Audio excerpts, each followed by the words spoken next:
Ethan Cole, 35 years old. As a wildlife documentary cinematographer, he was walking through the savannah for filming today as well. The scorching afternoon sun burned his back, but this level of heat had already become routine. That's when Ethan's eyes caught sight of a massive acacia tree. Ethan headed toward the acacia tree, seeking both shade from the sun and relief from the heat. But as he approached, something about the tree's shape seemed strange. It wasn't the typical form of a tree. Ethan pulled out his camera and zoomed in with the lens. The moment he saw the magnified image on screen, Ethan felt his heart sink. A lion's head was stuck in the middle of the massive tree. In 15 years of roaming the savannah and witnessing various scenes, he had never seen anything like this before. Ethan hesitated for a moment, then slowly approached the lion. The closer he got, the more horrific the situation became.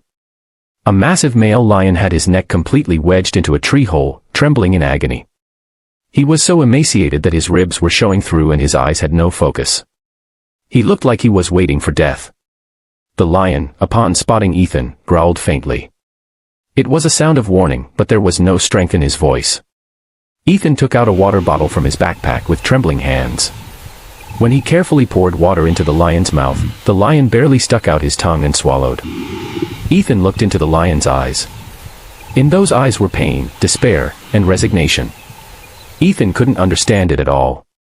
Why was the king of predators abandoned in the middle of the savannah with his head stuck in a tree? And how long had he endured in this state? 6 months ago, this lion was the king of the pride. He was a true leader who guided the pride with overwhelming strength and leadership.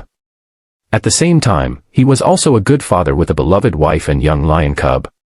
He deeply cared for his pride and everyone respected him. It was a day when the happy and peaceful times continued. The lion cub was running around the king playing with curious eyes while exploring this and that. The lion cub ran to an acacia tree in the distance. Upon discovering a large hole in the middle of the tree, the lion cub's eyes sparkled. It was a small tunnel that went all the way through to the other side. A moment later, the lion cub poked its head out from the other side, calling for Dad. The king smiled toward the lion cub and walked over slowly. The king played with the lion cub with all his heart. As he circled around the tree pretending to chase, the lion cub excitedly jumped to the other side of the hole. The king growled playfully and stuck his head into the hole. He pushed his head deeper toward the lion cub. Right at that moment, the king sensed something was wrong. His head wouldn't come out. He scratched at the ground with his paws and twisted his body, but it wouldn't budge. His heart started racing. Fear washed over him. On the other side of the hole, the lion cub who had been watching Dad's desperate struggle burst into tears. Hearing the king's screams, lions rushed from all directions. The moment they saw the king's head stuck in the tree, everyone charged at the tree. Some lions bit into the tree while others clawed at it. But only the bark peeled away. The acacia tree wouldn't budge. A week passed like that. The king still had his head stuck in the tree, and the respected ruler had instantly become a burden to the pride. The pride could no longer move. They couldn't abandon the king, nor could they save him. Food became increasingly scarce, and the lions grew exhausted. Hyenas catching the scent of the dying king began circling the area. The lions had to take turns guarding the king all night. As time passed, the atmosphere of the pride began to change. Complaints erupted here and there. A leader who couldn't lead the group was unnecessary. Right then, a young male lion stepped forward. With a strong body and cold personality, he was a lion who had always been eyeing the king's position. He slowly approached the king stuck in the tree and bared his sharp teeth. It was a challenge to the throne, but the former king had no choice but to surrender the throne to the new lion. The new king thought it would be better to get rid of the former king before leaving. If the former king managed to escape from the tree, his own position could be threatened. But the new king was young and cunning. He thought for a moment, then looked around. About 10 lions from the pride were watching him. In their eyes, he could sense compassion for the former king. Killing the former king in such an unfair situation could lose him the pride's support. Besides, there was no need to dirty his paws. He would surely become food for hyenas or other predators soon anyway. The new king slowly stepped back and left, leading the pride away. The lion cub and mother lioness had no choice but to follow. Abandoning the pride was not tolerated. The lion cub cried looking back with every step. The mother lioness urged the lion cub on.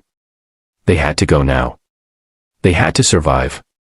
Just like that, the lion was left alone with his head stuck in the tree. Only the lion's lonely roar echoed across the savannah. From that moment, the real hell began. Left alone, the lion thrashed endlessly.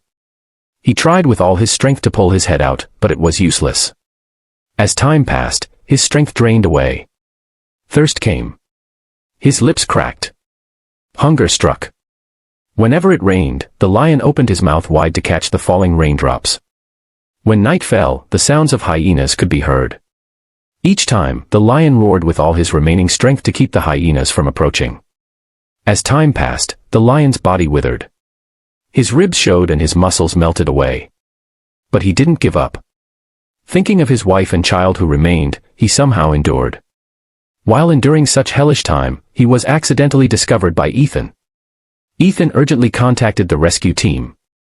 The lion's condition was critical. An hour later, the rescue vehicle arrived. Dr. Laura Bennett, a veteran expert with 15 years of experience, immediately looked grim upon seeing the scene. It was severe malnutrition. Dr. Bennett immediately administered 4 fluids and antibiotics.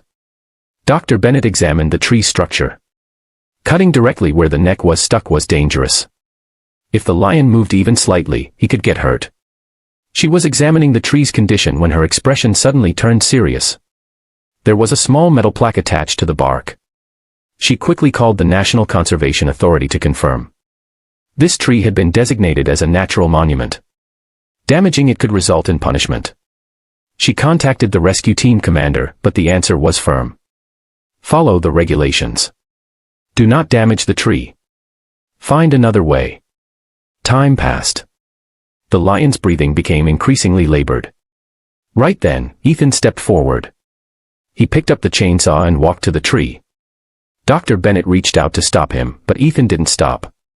He said he would take all responsibility. Then he turned on the chainsaw. A sharp sound echoed across the savannah. Dr. Bennett let out a long sigh and helped Ethan cut the tree. Shortly after, all the other rescue team members rushed over and began helping Ethan. Everyone seemed prepared for punishment to save a life.